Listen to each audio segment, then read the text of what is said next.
Right, well, we'll get going because we've got a busy schedule tonight.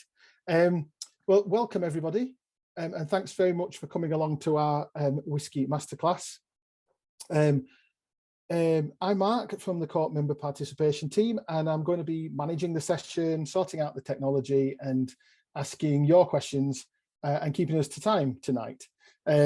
Here tonight is Struan Grant Ralph, who's a global brand ambassador for William Grant & Sons, who make Glenfiddich whiskey, and our co-op spirits buyer, Jonny Grey.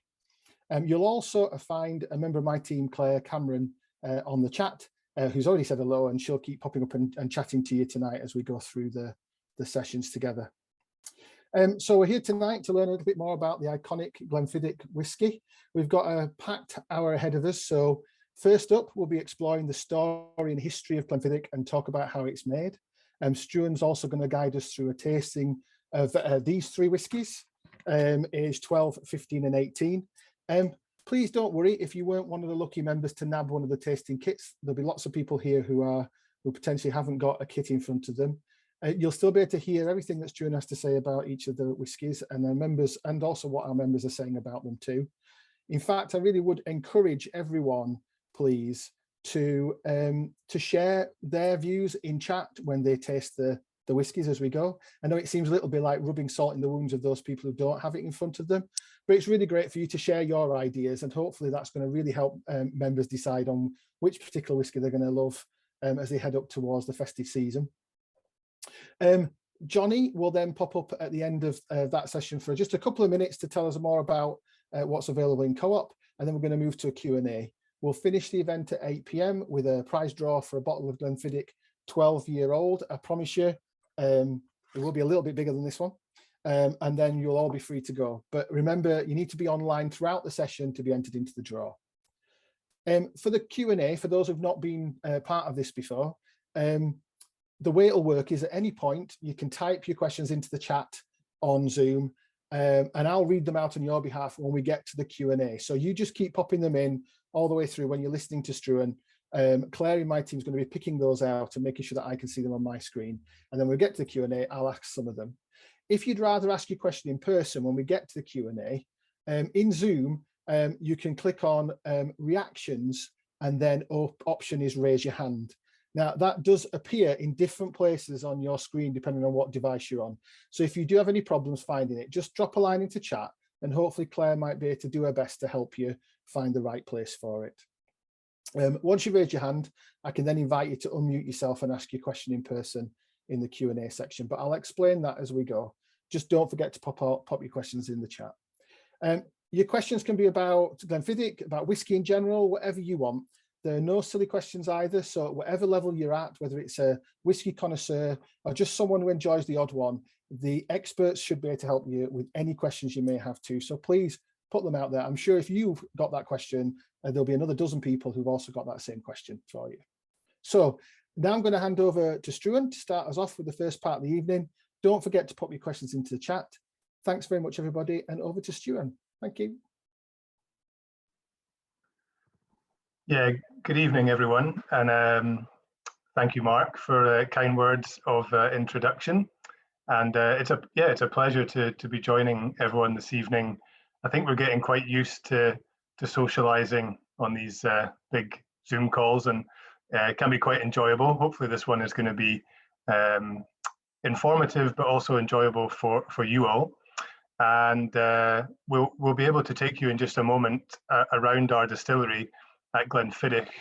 We've been using a virtual tour. It enables you to kind of tour all the interesting areas of our distillery up in the north of Scotland, all from the comfort of your own home. And you're probably thankful not to be up here in the northeast of Scotland tonight, because it's a bit of a wild evening.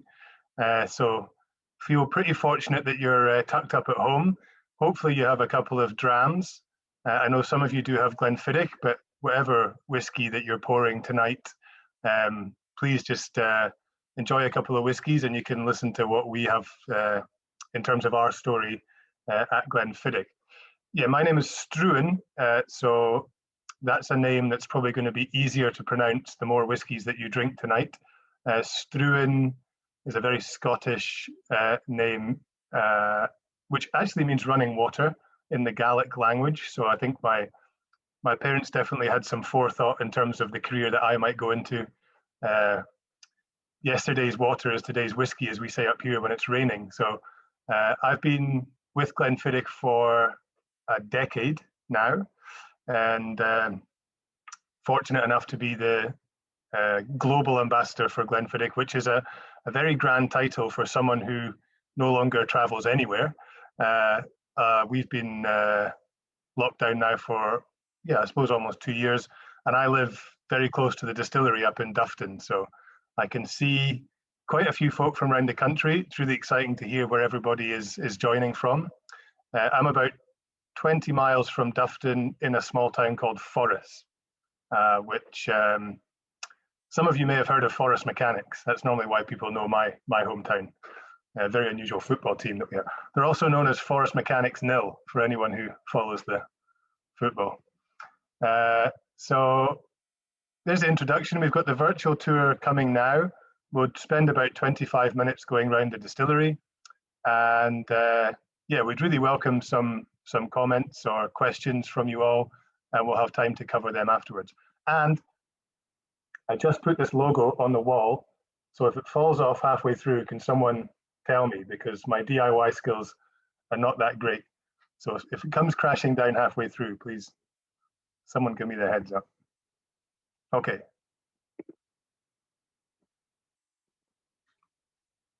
Just going to get Mark to maybe give me the all clear that the presentation is up. All good. Thanks. Thank you, sir. So, Glenfiddich, not Glenfiddich, not Glenfiddich, just Glenfiddich. It's a CH. I always used to say I don't really care how you're saying it as long as you're ordering it. And certainly I don't really care how you're drinking it either, again, as long as you're ordering it. Glenfiddich is also a Gaelic word, like my name. It means the valley of the deer, the glen of the Fiddich.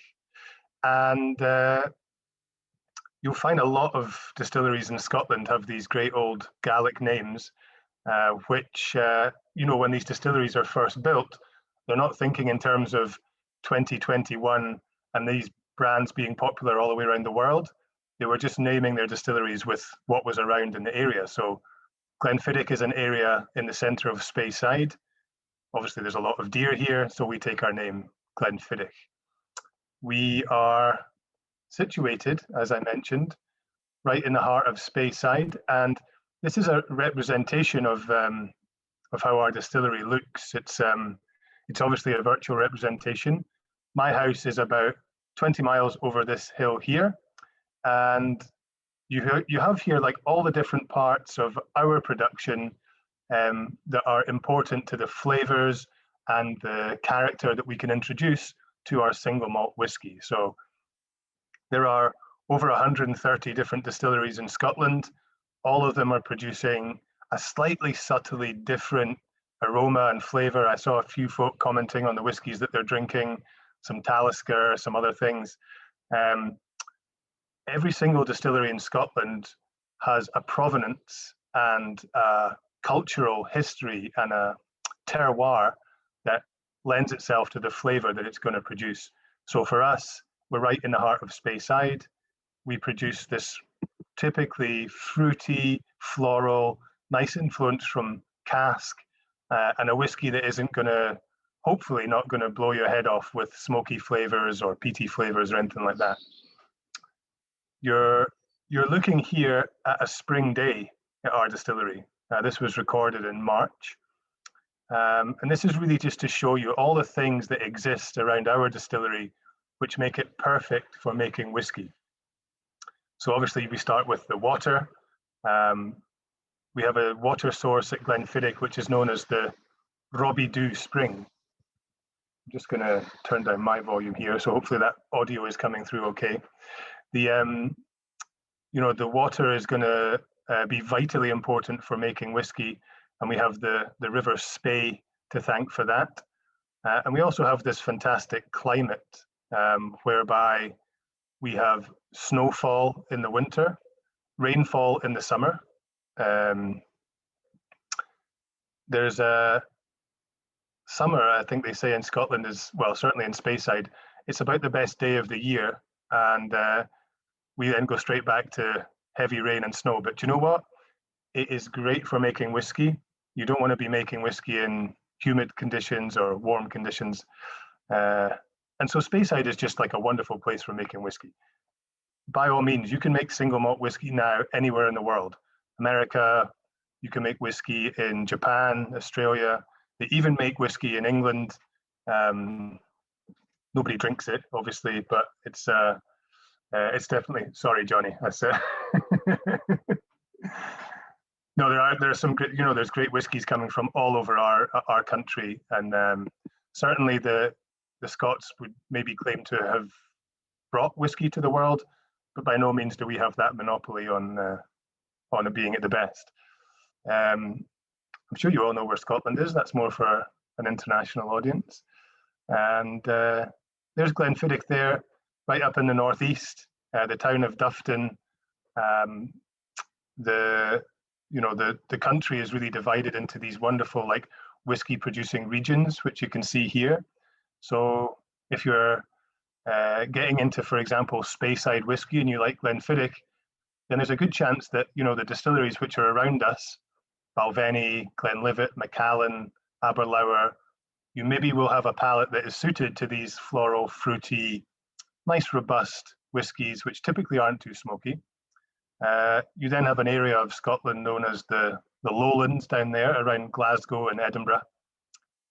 Quite rare to see distilleries down there. It's kind of the least kind of populated of the whiskey producing areas, but it's obviously the most populated in terms of people that live there. The Lowlands are often thought of as being quite light and quite delicate whiskies. You then have all the wonderful islands. Scotland has, at any given time of day, 800 islands around its coast, and a lot of them are famous for making whiskey. Certainly Arran, Islay, Jura, Isle of Skye, the Orkneys. And typically, although not always, these whiskies are smoky and peaty. Again, it's just an influence of the terroir which you have there. Then the Highlands, a huge region, lots of diverse different styles of whiskies. And I should mention, we take our name, Speyside, from this wonderful river here. That's the River Spey. It's good for two things, making whiskey and salmon fishing. Very, very famous salmon river. And at the start of the salmon season each year, the old guys at our distillery will pour a bottle of Glenfiddich into the river at the Craigellachie Bridge, and I think it brings good luck and good fortune for the fishing season.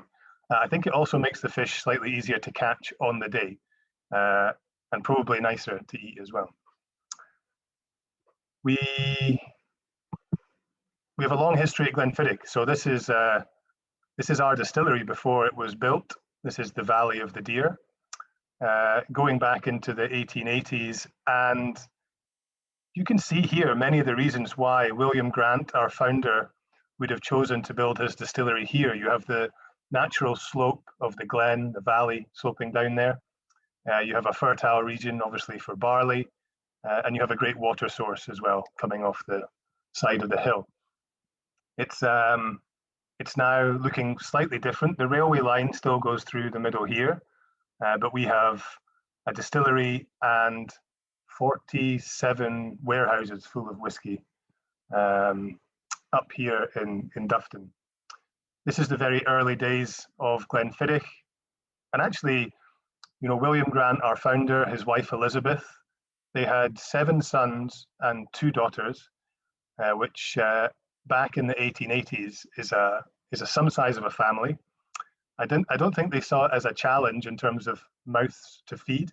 I think they saw it as an opportunity in terms of people that could come and work in their new distillery. So when William and Elizabeth built Glenfiddich, it was the 7 sons and the 2 daughters who would become the first distillery team, each of them taking on different roles, no matter what they had been doing in their other lives. So we've set the scene. Glenfiddich, built in 1887. We mentioned that it's a family business and still very much a family business to this day.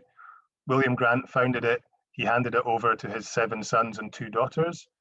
And it's now the 5th generation of their family who are the custodians of our distillery. So Glenn Grant Gordon is the chairman of our business, and very much involved in the day-to-day of whiskey making. And really they're probably one of the sort of iconic families of the whiskey industry over the years. Okay, let's have a look at some production. You guys can get a feel for what it's like to actually come and visit a distillery. That for us involves going into the first part of our production. So this is mashing. And to do that, we're going to follow a young man called Willie McDonald, who's about to start work. Here he is, right on time. And Willie will just walk us through the part of the process which he's responsible, which is known as mashing. So in there you have malted barley, you have hot water, and they're being combined in these wonderful big mash tuns. That's that huge copper vessel that you can see in front of you. We'll be stirring it and extracting all the flavor, all the enzymes, all the sugars from the malted barley to then go on and make our whiskey. It's quite hot in here.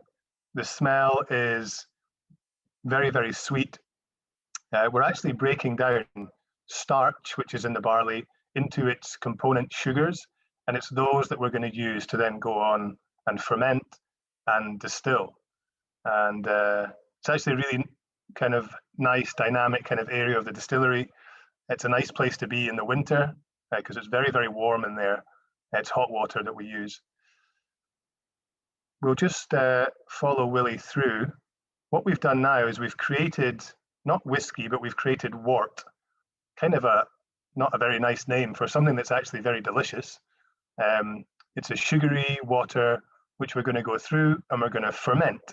So whether you're a beer drinker, wine, you like vodka, whiskey, you have yeast to thank for all these wonderful things that we get to drink, because yeast, kind of man's best friend. It's going to go in there to that sugary wort, add that yeast, and it's going to produce 2 things. So carbon dioxide, first of all, and alcohol, of course.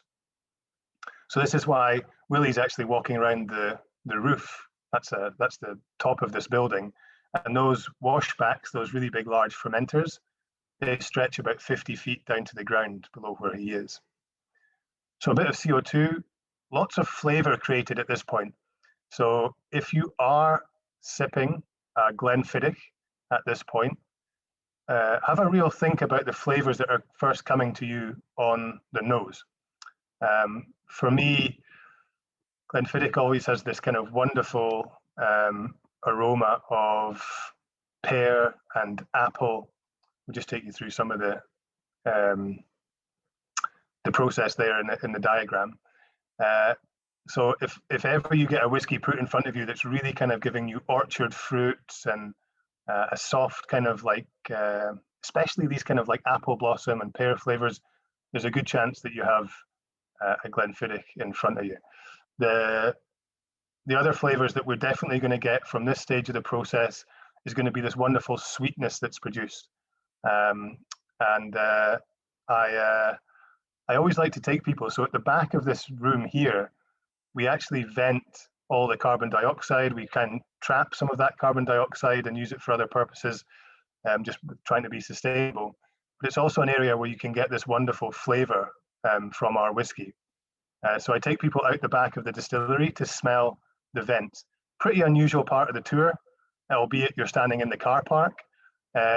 So if ever you do come to Glenfiddich and you see me standing in the car park just smelling the air, I'm working technically, and it's very, very serious work, obviously done at a distillery. So if you've got a Glenfiddich in front of you, that pear, that apple, some of that lovely soft oak coming through, it's sweet. And as I said earlier, we don't care how you drink your Glenfiddich. To be honest with you, I think on the rocks with, a splash of water in your favorite cocktail, it's your whiskey, do what you like. However, if you do add Diet Coke to your Glenfiddich, old men in Dufton start to cry in their beds at night, and they don't know why. So don't make an old man cry. And actually, do you know what, Glenfiddich? I have a Glenfiddich here myself, just to make sure. I think always good to do some quality control while we're presenting now. We can move on really quickly and have a look at distillation. So at this point, we've created something quite close to a beer. So you ferment your barley. You've produced at this point something called wash. It's like a distiller's beer. It's very strong. If you're feeling very brave at the distillery, you can go and taste some. It's about 10%. And we're then going to hand that over to the capable hands of George Garrick. So this is George. He's a stillman at Glenfiddich, one of 5 stillmen. And he's overseeing this wonderful still house full of different styles of whiskey stills. These are what are known as pot stills. The color you can see there is from their copper. They're made of copper. Really, really important, the copper material. It's really useful for distillation because it's actually going to carry that heat very nicely. It's going to be catalytic in terms of slightly purifying your distillation. It looks really nice, which is obviously important, but it's very easy to shape. And we have coppersmiths at our distillery who actually build these stills, and we have a team of people that obviously maintain them. So whiskey in Scotland is distilled twice. Those of you that are into maybe your Irish whiskies are typically distilled 3 times. We like to think that we've got it right after just 2. The Irish, I'm sure they would say that the Scots are being a bit cheap, but it depends what style of spirit that you want to create, right?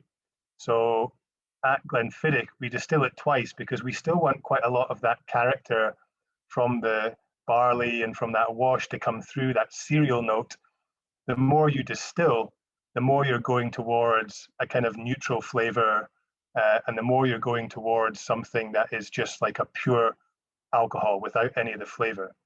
So bear in mind when you pick up a bottle of whiskey, all the flavor that is carried within that is going to be carried by the alcohol that's inside. And at this point in distillation, we're kind of introducing these more complex flavors like esters, and we're introducing some of the higher notes that you might get from a whiskey, which could be more of your blossom, your floral, and certainly you'll get a lovely complexity introduced at this point. Technology allows us to have a look inside this still. Unfortunately, technology hasn't advanced enough so that you can smell what's kind of happening here, but it's the most incredible aroma when you're distilling whiskey, because you're getting all these almost perfumed aromas brought into the atmosphere, and it's really it's alchemy. You know, you create such an incredible array of flavors in whiskey, and it's only 3 pretty simple things going in there: water, barley, and yeast. If you then added thyme, I think you have, you know, the basis for creating whiskey. I say thyme because, you know, the next part of our journey for whiskey is going to be maturation. So by law in Scotland, you have to mature for a minimum of 3 years in an oak cask, all in the country of Scotland, before being exported or bottled. Obviously, most distilleries, including ourselves, are going to mature for far longer, because it's this maturation process that really gives you the body of the whiskey, the color, a lot of those oaky kind of flavors, the complexity that you're going to get. If you are nosing the 12, 15, and 18, I recommend maybe having a little nose of the 18-year-old now, because that whiskey for me is the one that takes the most influence from these casks. And it's casks that really are the sort of finishing touch for a whiskey. It's interesting as a product because you can make whiskey, then you make whiskey in about 4 days. And then you lay it down for a minimum of 12 years and you actually get the finished product. So there's very few things in life that are quite quick to make, but also so lengthy in their product cycle as well. I can't imagine like Mercedes-Benz getting halfway through a chassis of a car and then leaving it for 12 years before you put the wheels on. Well, whiskey is a bit like that. You create it all in a week, and then you mature it for, well, in our case, a minimum of 12 years. You're looking at a young man here who's also well matured. This is our head cooper. His name is Ian McDonald, and Ian went into semi-retirement in 2019 after 50 years as a head cooper, and he has, done more for whiskey than many other people put together in his role as a mentor and a whiskey maker himself. He's, as you can probably tell there, he's quite a small chap, around 5'1". So we know him as the Mini Cooper. But as he himself will tell you, it's Mini Cooper S, which is obviously a special edition, which if you're going to last 50 years in a job like his, you definitely are a special edition. We're really fortunate at Glenfiddich to have coopers because these are the guys, and it is all men in the cooperage. We have a pretty good degree of diversity at the distillery, but no women working in the cooperage as yet, although some of our competitors do have some female coopers starting out. These are going to be the guys that are going to maintain all your casks, repair them. It's a job that hasn't changed for 100 years. You can see the tools and the all the techniques. They would have been the same when William Grant opened our distillery in 1887, and they're still the same today. A hard job, but one that's definitely in demand up in whiskey country, and certainly one with a real great degree of skill and technique in it. They love nothing more than getting brand ambassadors on the cooperage just to see how difficult it really is. And suddenly we just turn into a blithering mess of arms and legs trying to build casks. It's very, very skillful. What you're seeing there is what's called an American oak cask. That's going to be a cask that's come over from America, from the bourbon industry.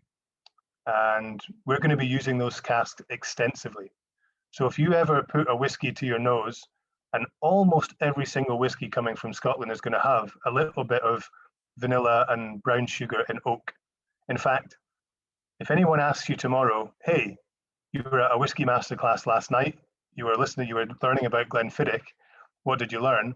Literally, put any whiskey to your nose, look into the distance, softly nod your head and go, oh yeah, I'm getting oak and vanilla. Because literally every single whiskey in the country tastes a little bit like that.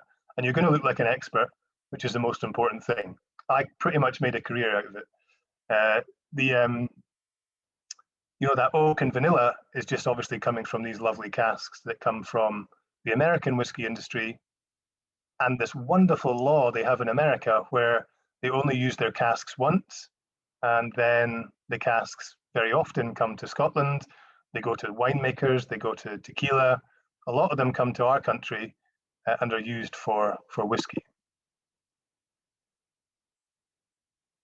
Again, another thing that we can do for our casks, and this sounds crazy, is we can actually toast them on the inside. So that'll be a lovely drawing out of flavor from the oak. Oak is a fantastic wood for maturing whiskey, but unless you introduce heat or some strong spirit, it's not really going to give you the flavors that you want. And so we do something which is called charring the cask, which you can kind of see here, the run through. And these are two very different casks that you're seeing here. So on the left, you're seeing that American oak. It's a whiskey barrel that comes from the bourbon industry, very heavily charred. And then on the right-hand side, you've got what's called European oak. And this will be a cask that's come from normally sherry, sometimes wine. And this is going to give you more of your tannins and your rich fruit and a lot of the color that you're going to see in whiskies. Just aware of the time, I'm going to jump into my favorite part of the distillery very quickly, and then we can hand over to your questions. So we've looked at distillation, looked at maturation. We're now going to go into one of the areas in the distillery where our whiskies are really finished and where some innovation comes into it. That's going to involve following Mike Dawson. He's a really good chap to know at the distillery because, as you can see, he has the keys to the warehouse, which is always a great place to be. We need to be quite quiet in here, obviously, because there's whiskey sleeping in warehouse 8. And this gives you an idea of, you know, the beautiful scenes that await you when whiskey is actually laid down to mature. And this is also where we make Glenfiddich 15-year-old, which is probably my sort of go-to whiskey, I would say, if I'm hosting, or, you know, if I'm having a dinner that needs a food pairing with whiskey. Glenfiddich 15, which is created with these 3 signature casks here: a sherry cask, a bourbon, and a new oak cask. This is the whiskey that probably gives me like a wonderful balance and like a nice distillery character and some wood as well. So if you are having a nose and a taste of the whiskey samples that you have there, have a look at the Glenfiddich 15, and literally it's being made in front of your very eyes here. Quite an innovative process known as a solera system. All of these whiskies are pumped out of their casks here. They're entered into this solera system here, which is just a large vat. That's about 40,000 litres of whiskey in there. So you can imagine that is a really good place to go up and have a smell. Not a good place to drop your mobile phone, which thankfully nobody has done. Although it would be an enjoyable trip going to get it. You can see the whiskey getting pumped in there from the top. So Glenfiddich 15, just to complete our journey here, it's a whiskey made of 3 different casks in a solera system, a term that comes from Spain, where we took our inspiration for it, but is now adapted for the maturation of whiskey. And yeah, it's just a really beautiful whiskey, which actually has a song associated with, but you'll be glad to know I'm not going to sing live on Zoom tonight. I think we've kind of passed 25 to the hour. At this point, I'll stop sharing from Glenfiddich, and we can maybe have a bit more of a conversation about the whiskies that you've tried, or any questions that you have. That's fantastic. Thank you so much, Struan. That was really, really interesting, and lots and lots and lots of chat and lots and lots of questions as well. So that's been fantastic. Thank you so much. And that the video just brings it all to life, doesn't it? The fact that we can't actually go there, but it's been brilliant to be able to see all of that happen. Just before we get onto the questions, and to give you a bit more chance to pop some more questions on the list, Jonny, I don't know if you want to just pop in a little bit into, I know you wanted to say a few words about kind of co-op and whiskey. Yeah, thanks, Mark, and thanks to everyone for joining as well. I mean, it's clear to see the sheer number of questions we've had through the chat. We've got a really engaged couple of hundred people on today, so thanks for coming along. And I suppose probably just a bit about me. I've been working on spirits for a good few years now at Co-op, and I've been at Co-op for a lot longer than that. But whiskey truly is a sort of a real passion of mine, and I think it's clear to see, working with people like Struan and other people in the industry, it's really quite unique in that there's a real sort of pride and passion people have for their jobs. Anyone you work with or speak to in the whiskey trade, and I've been lucky enough to go up to Glenfiddich on a couple of occasions for a tour, and I highly recommend it if you guys are up there. You'll get a good welcome and a good dram. And believe it or not, I've been there, Struan, in the sunshine that one day of the year. I suppose, obviously, I hope you guys enjoyed tasting through some of the whiskies. Like Struan, my favourite has always been the 15-year-old, and it is actually a product that's available in a few hundred of our Co-op shops, and you'll find that on deal at Christmas at around about £35. That'll be on from the 1st of December if you're lucky enough to have it in your local store. We also stock the 12-year-old, both as a full bottle and a half bottle. And they'll be on at £27 and £17 respectively as we run into the Christmas months. And there's a handful of stores that have the lovely gift packs that you've got in. Some of you will have in front of you today as well, which are available at £12. I suppose I'll probably leave it at that because I don't want to get into a hard salesman role. And we've got plenty of questions for Struan and possibly myself to answer. over the next 20 minutes. But it'd be great to hear some more comments on the whiskey in particular, because that's what I'm here for, and I know Struan is as well. So thanks. Thanks very much, Jonny.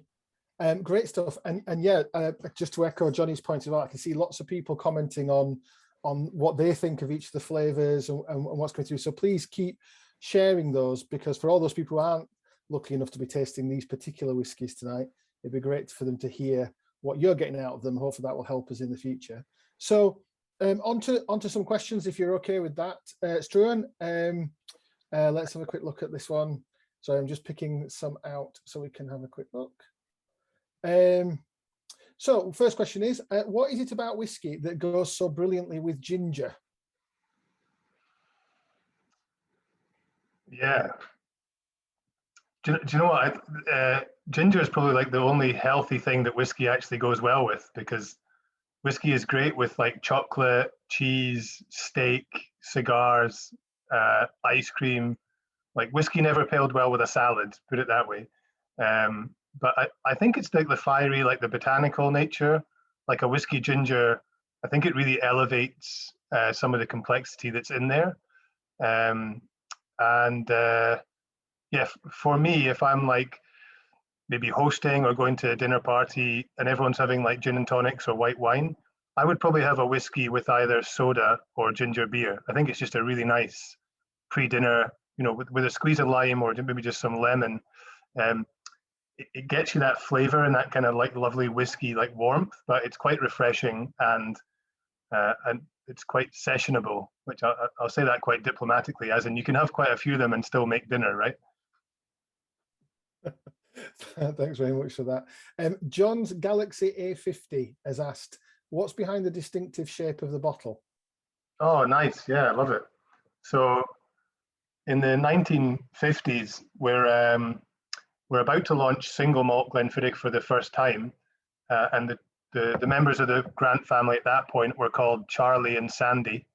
They were the fourth generation of the family. And they got chatting to a young designer called Hans Schläger. So he's famous for the London Underground logo. He did work on the BMW logo. So he's like a really like innovative designer that probably shouldn't be talking to two Highland distillers, but they were innovators, and you know, they set him the challenge, like, create us a bottle that represents our whiskey. Now, I told you already, whiskey is only made of three things: water, barley, and yeast. So Hans Schläger was inspired. He created a three-sided bottle, and he brought it to the distillery one day and gave it to all the guys that worked there. They took it home. They were very impressed because you can hide it under your bed and it will never roll out from underneath. So feel free to, or your desk, where nobody is judging right now. The three-sided shape has stayed with us ever since. And it's become part of Glenfiddich's identity, but it arrives in 1957 from a designer called Hans Schläger. Oh, fantastic. Wow, what a story behind it. That's brilliant. Tom Bullock, I'll come to you in a second. I'll just ask one more question. I'll come to you to ask your question if you're still okay with that. But just one question before then. Davey Powell's asking, what's the most expensive bottle that you sell currently? Yeah. In terms of what we're tasting just now, obviously the 18-year-old would be in the region of maybe 70 or 80 pounds, which is quite competitive for an 18-year-old whiskey. You then, once you step into Glenfiddich 30 years and older, you're getting into some very rare whiskey. So yeah, the most expensive that we've sold, yeah, you're talking about tens of thousands of pounds.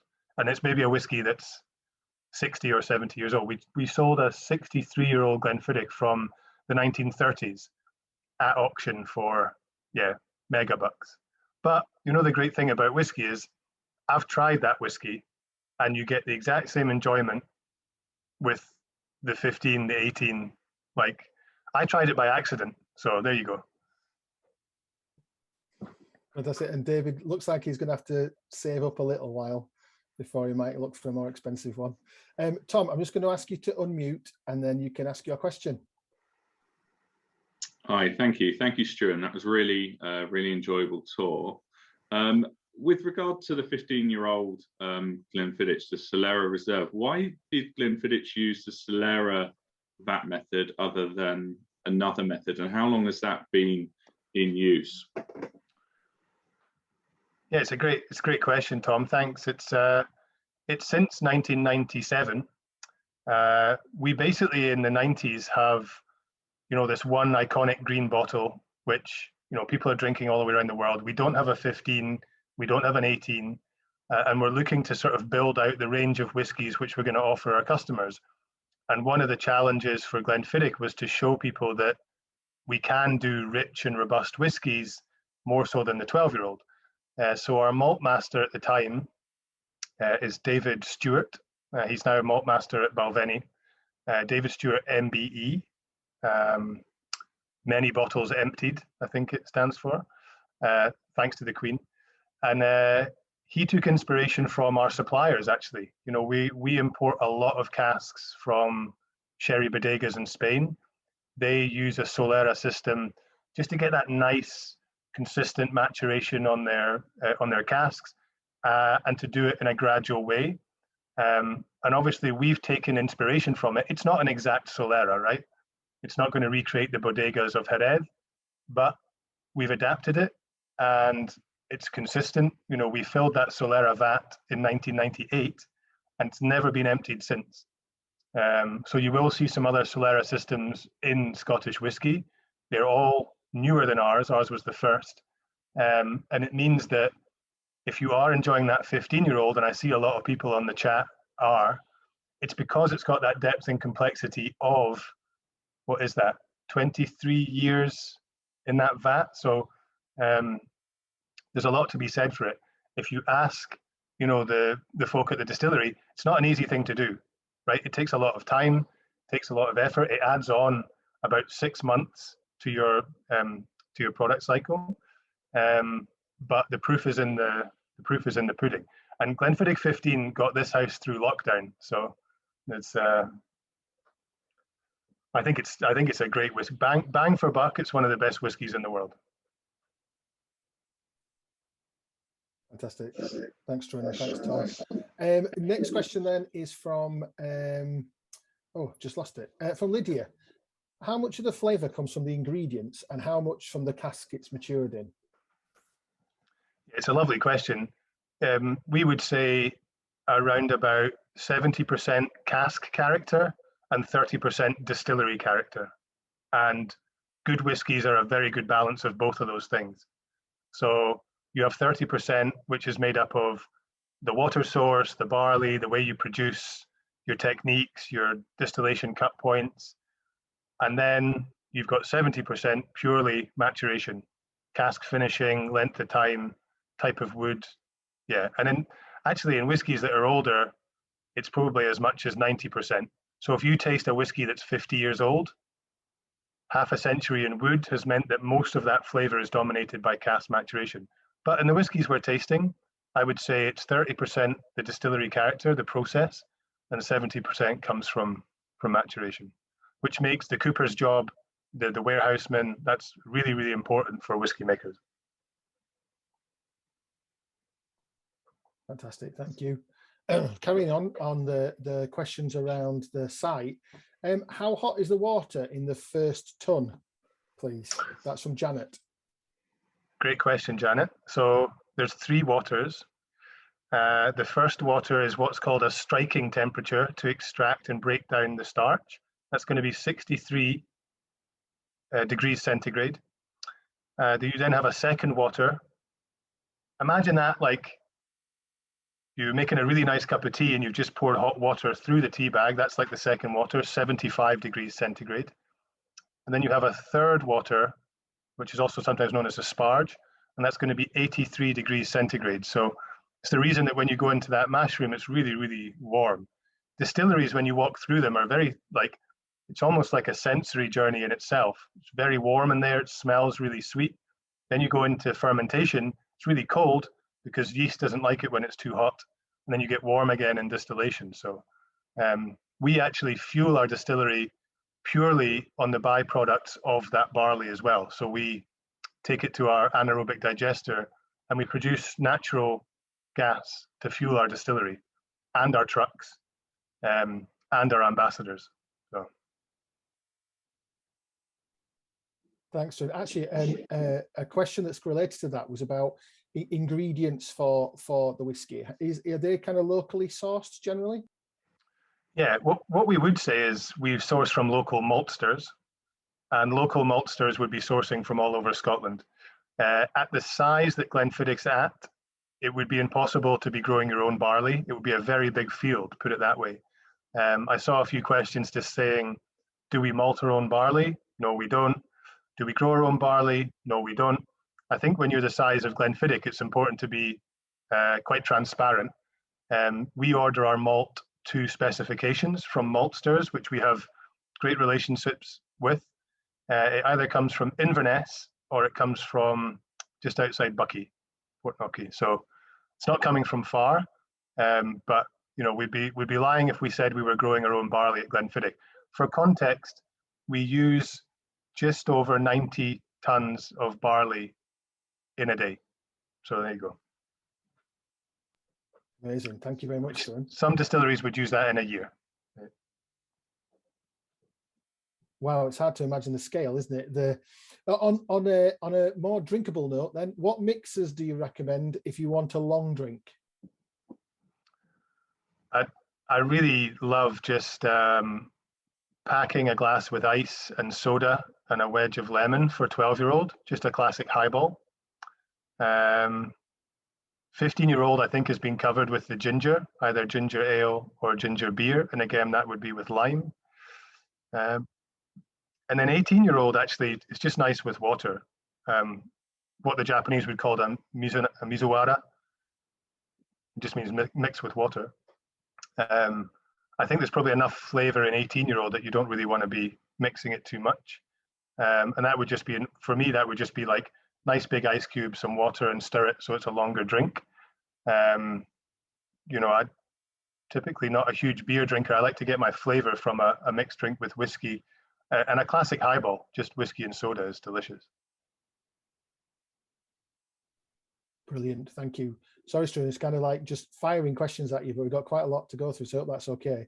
If anyone is wanting to ask a question and would rather ask it directly, please just pop your hand up and I'll come to you.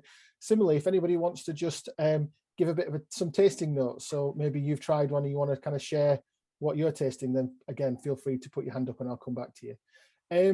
Back to a question from Caroline. Where's the strongest market for Glenfiddich sales? Yeah, we're really strong in the home market, so Scotland and England. That's more of a recent thing, actually. Historically, Glenfiddich wasn't that popular in Britain. We were almost seen as a brand that focused more on the global markets. France, America, Taiwan, Japan. Where else is? Yeah, France and Taiwan are the interesting ones. They drink a huge amount of Glenfiddich in France and Taiwan. One of the biggest reasons is Glenfiddich is cheaper in France and Taiwan than it is at the distillery, just because of tax. So if I was to give you like the top 5 markets for Glenfiddich, it would be historically the airports, so travel retail, and then America, Taiwan, France, UK. Obviously the airports have changed a bit and some of the export markets have changed, but we're also staggeringly in 180 different countries, which doesn't leave many where there's no Glenfiddich. And again, it's kind of like that 6 generations of a family business, just always looking to, you know, new opportunities. And there's a great quote from William Grant in 1903, where he says, all things must yield to industry in time. None will cease to rise, but those who cease to climb. And it's something that's really defined Glenfiddich over the last 134 years, whereby never stand still. It's always like a brand and a distillery, which is, you know, after the next kind of like opportunity. And you guys are asking me about the numbers at Glenfiddich in terms of size and scale. What's great as an ambassador is as soon as you learn the numbers, you go back to Glenfiddich and normally they've gone up. So it's a distillery that's constantly in dynamism.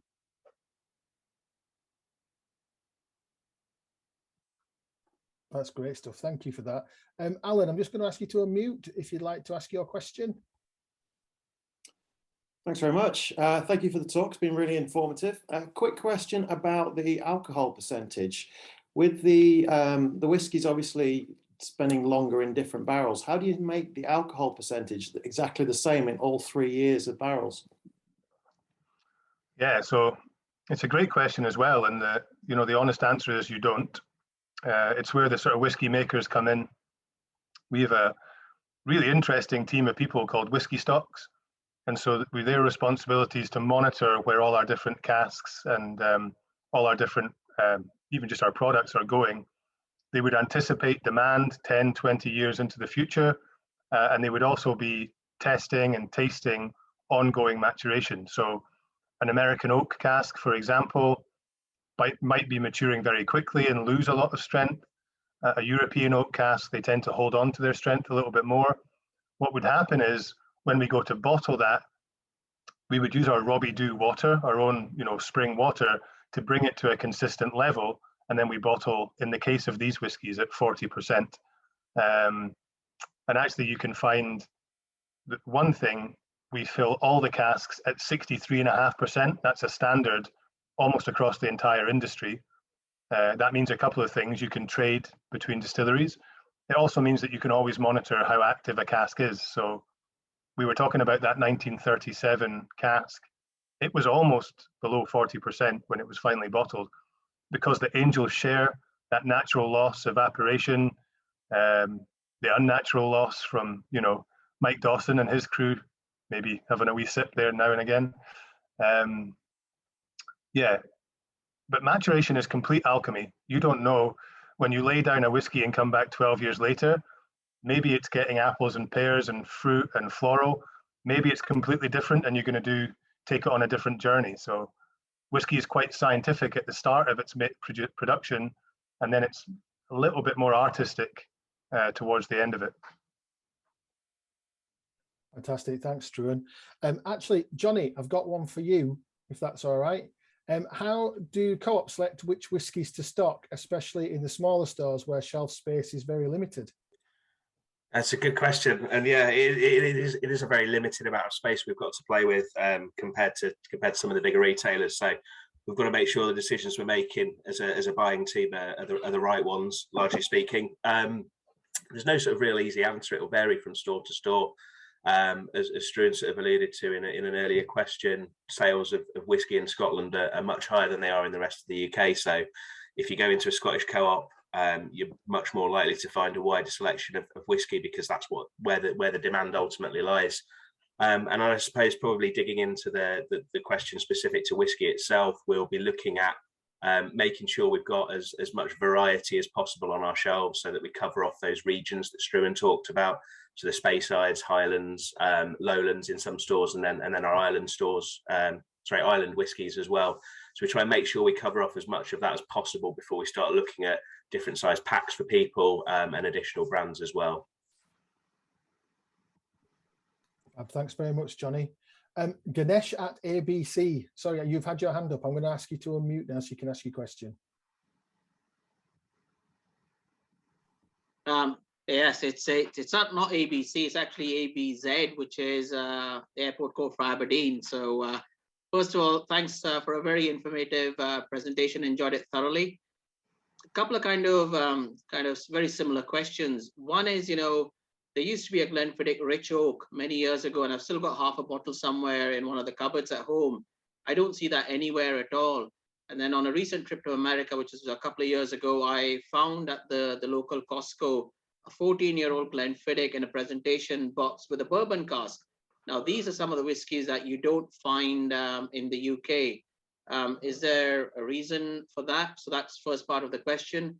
And secondly, again, related to the availability of whiskies, increasingly when you travel through international airports and you are looking for whiskies with an age statement, there are fewer and fewer of those. And what the staff at retail shops tell you is that it's difficult for the distilleries to produce whiskies with age statements, and therefore there is no age statement.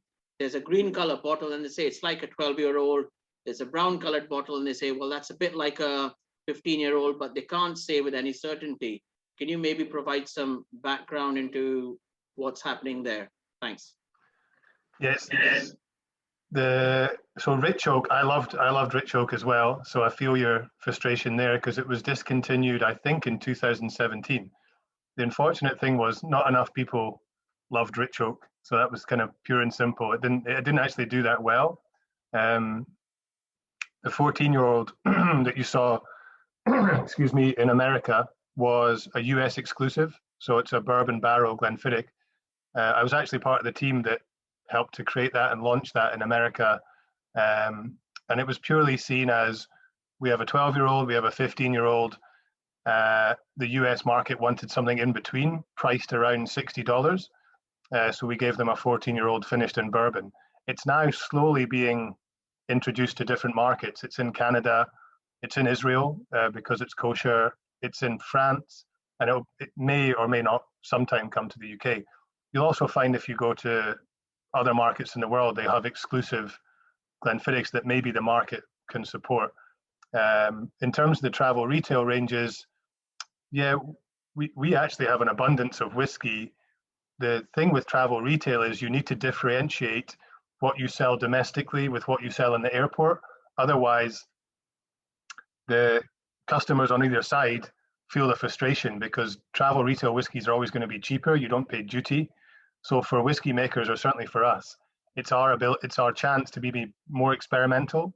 So certainly putting a whiskey in there that doesn't carry an age statement means that, you know, our malt master Brian or our whiskey stocks team can be a little bit more inventive with what we're doing, and we don't necessarily have to wait.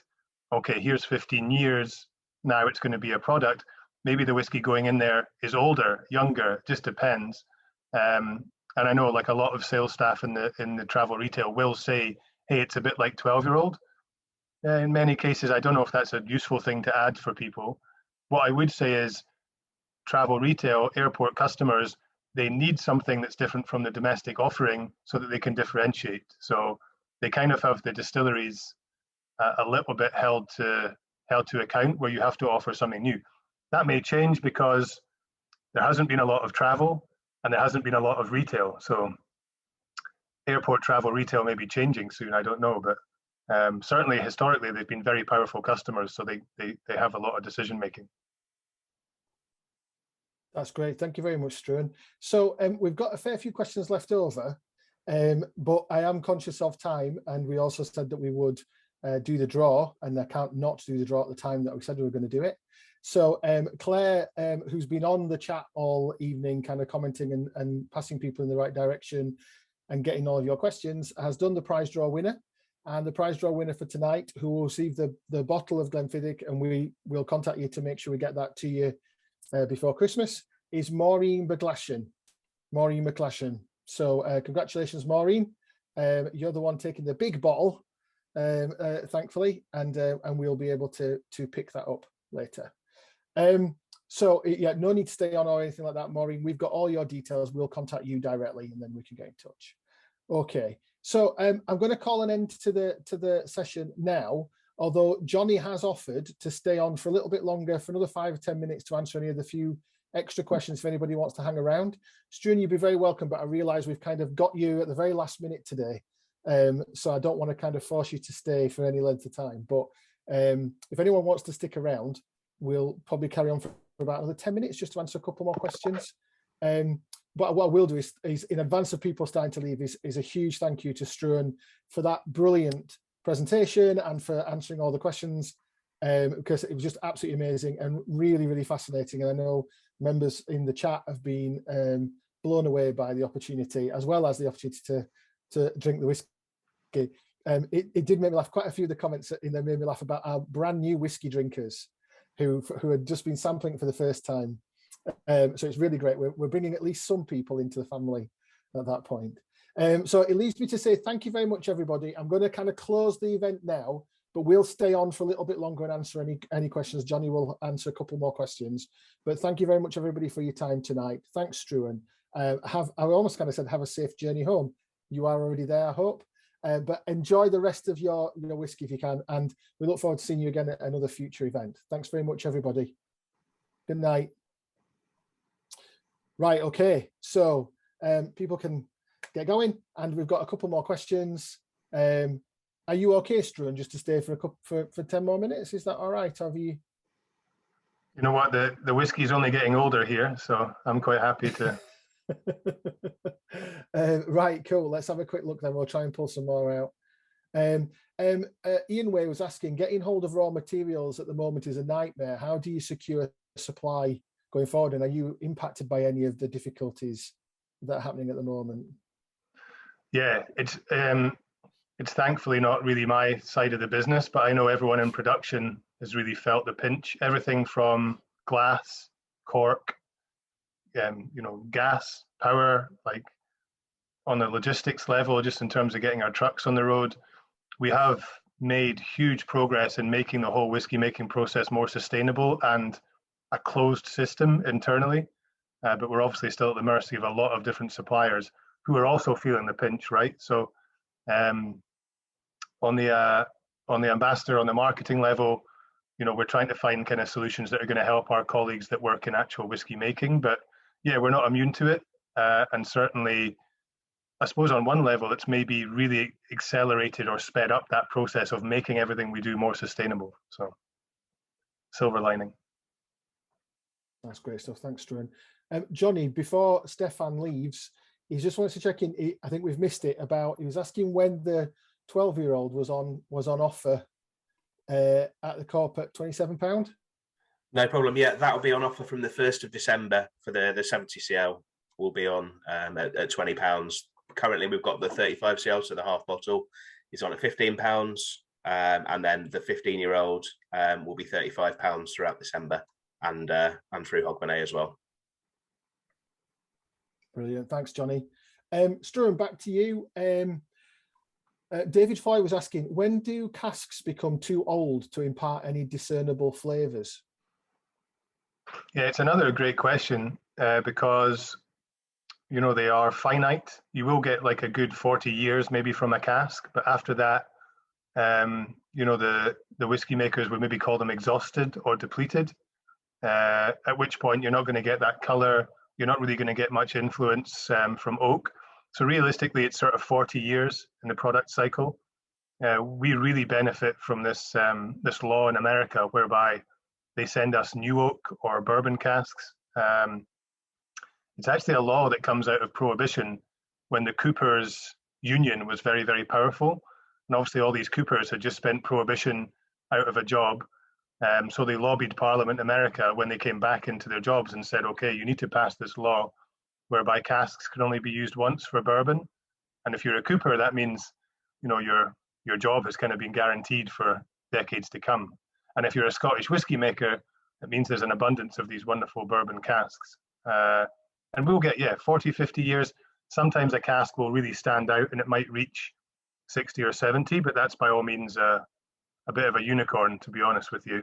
And by that point, you might not be getting the wood influence coming through from maturation, but you may be getting those oxidative effects while the whiskey's still evolving. So maturation isn't all about wood influence. It can also be the influence of humidity or air or oxygen, a whole variety of things.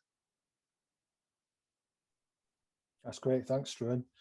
Tim, so I know you recognise you've got your hand up. I'll just ask you to unmute if you want to ask your question. Yeah.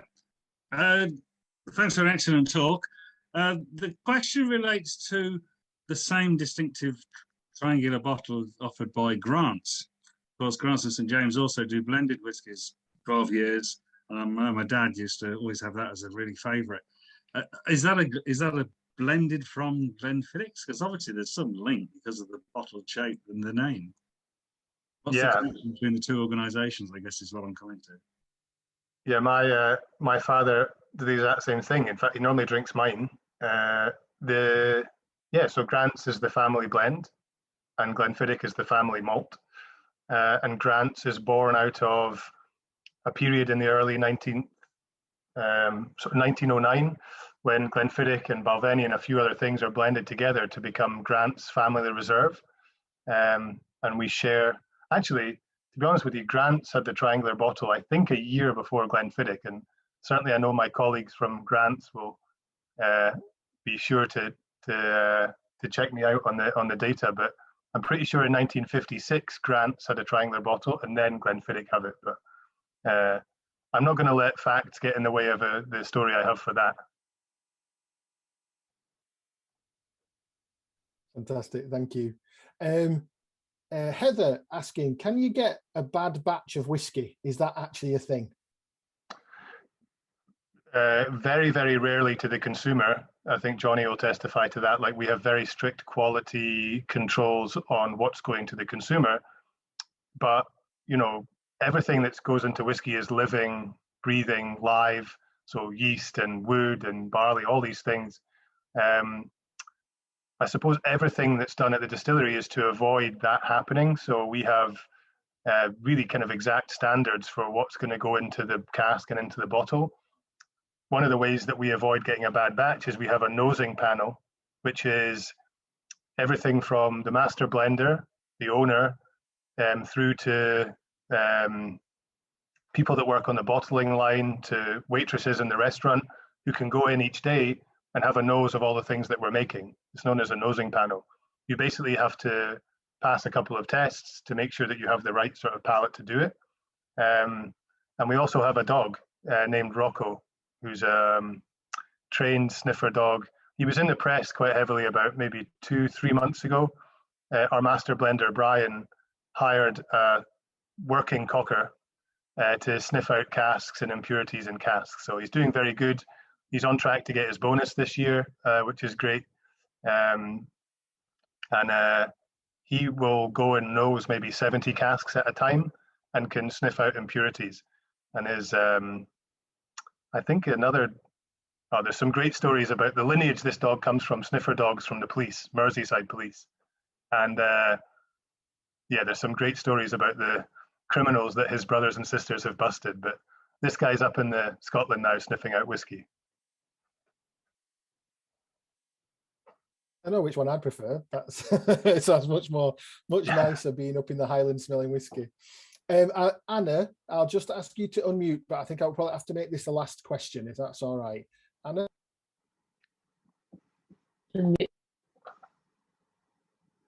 Oh, Anna, you went back on mute, unfortunately. Is that it? Loud and clear. Right. How old is this one, the Special Reserve? Yeah, that's from the mid-1990s. So that's the last of an era of whiskey called the Special Reserve before we moved into producing 12-year-olds. So that's probably from 1996. Yeah, because I can't see a date on it, but it's obviously my late dad's, you know, and that, which we now enjoy. He collected it, didn't drink it enough, obviously. We're now enjoying it. Nice piece of history there. Yeah, absolutely. Yeah, I know. Thank you very much. It was very informative. Thank you. Thanks, Anna. Thank you. Thanks very much, Anna. Right, I'm gonna call a proper end to tonight now. We've gone over the 10 minutes that I promised that we would stick on. Thanks so much for your time, Struan, and for everybody else who's got involved. Jonny and to Claire, who's been on the chat all night. Thanks very much, everybody. I hope you will come back and get involved again in the future as we carry on with these kinds of events. And Struan, it'd be great to invite you back as well to get some more of this, because I think once the word gets out of how good tonight's been, they'll be wanting to come again. So thanks so much for your time. I enjoyed it, guys. All the best, and have an enjoyable Thirsty Thursday. Good night, everybody. Thank you. Thanks, guys. Much appreciated.